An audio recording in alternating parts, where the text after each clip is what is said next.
ఓం మహాగణాధిపతయే నమః. ఓం గురుభ్యో నమః. ఓం శ్రీమాత్రే నమః.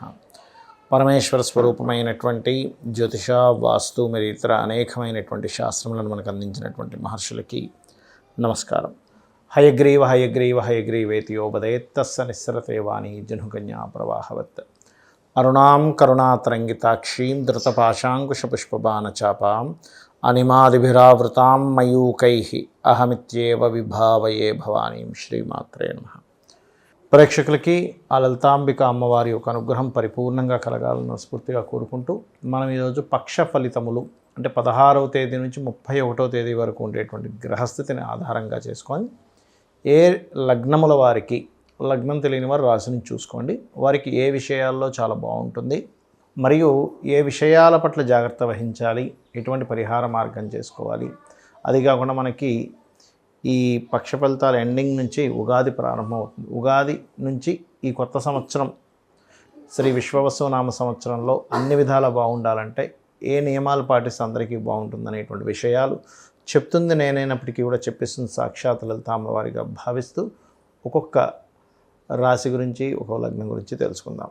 మకర లగ్నము, మకర రాశి. మకరం వారికి కనుక చూసుకున్నట్లయితే మీకు 3వ స్థానంలోకి షష్టగ్రహ కూటమి ఏర్పడబోతుంది ఈ పక్షం ఎండింగ్ కల్లా. అయితే ఈ పక్షంలో మీకు సహజంగా మీకు ఈ యొక్క ఎండింగ్ కల్లా ఏలినాడు శని కూడా అయిపోతుంది. అయితే ఈ పక్షంలో ఎక్కువగా గమనించుకున్నట్లయితే కొన్ని క్రియేటివ్గా ఎవరైతే ప్రారంభిస్తారో ఈ పక్షం ఎండింగ్ కల్లా ఆ ప్రారంభించేటువంటి పనులు కొంత ముందు కదులుతాయి. అలాగే 3వ స్థానంలో అధిక గ్రహాలు ఉన్నప్పుడు ప్లేస్ ఆఫ్ చేంజ్ ఉన్న ప్రదేశం నుంచి మారడము, కొన్ని ధైర్యంగా కొన్ని నిర్ణయాలు తీసుకోవడం ద్వారా మీకు కలిసి రావడము ఇటువంటివి ఉంటాయి. కాకపోతే ఏదైనా భూములు తీసుకునేటప్పుడు రైతులు కావచ్చు, రియల్ ఎస్టేట్ రంగాల వారు కావచ్చు, ఏదైనా పెద్ద పెద్ద ల్యాండ్స్ అవి తీసుకునేటువంటి విషయంలో కొంత జాగ్రత్తగా మీరు దానికి సంబంధించిన విషయంలో కొన్ని నిర్ణయాలు తీసుకోవాల్సిన పరిస్థితి ఉంటుంది.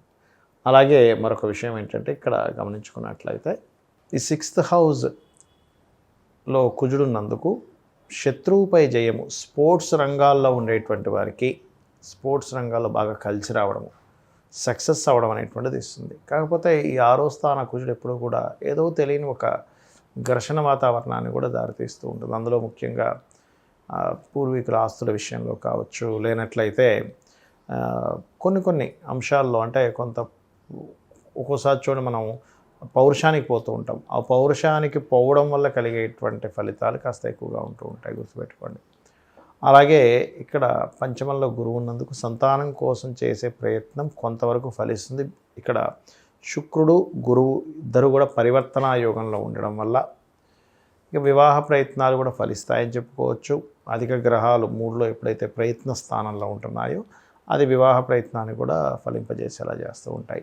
అలాగే మరొక విషయం ఏంటంటే ఇక్కడ గమనించుకున్నట్లయితే ఇక్కడ దశమాధిపతి ఎవరైతే శుక్రుడు ఉన్నాడో ఈ శుక్రగ్రహం 3వ స్థానంలో ఉంటూ ఎప్పుడైతే వక్రించిందో శుక్రుడు, బుధుడు దశమాధిపతి, భాగ్యాధిపతి మరియు పంచమ షష్టమాధిపతి అయినటువంటి ఈ 2 గ్రహాలు వక్రించాయో ఇది ధనాన్ని ఇచ్చేటువంటి గ్రహాలు అవుతున్నాయి. కాబట్టి గతంతో పోల్చుకుంటే కాస్త ఫైనాన్షియల్గా కొంత మెరుగ్గా ఉండబోతుంది, అందులో ఎటువంటి సందేహం లేదు. ఇక మీరు చేయవలసినటువంటి దేవతా ఆరాధన ఏమిటి? ఎక్కువగా దత్తాత్రేయుడిని, అమ్మవారిని ఎక్కువగా ఆరాధించండి.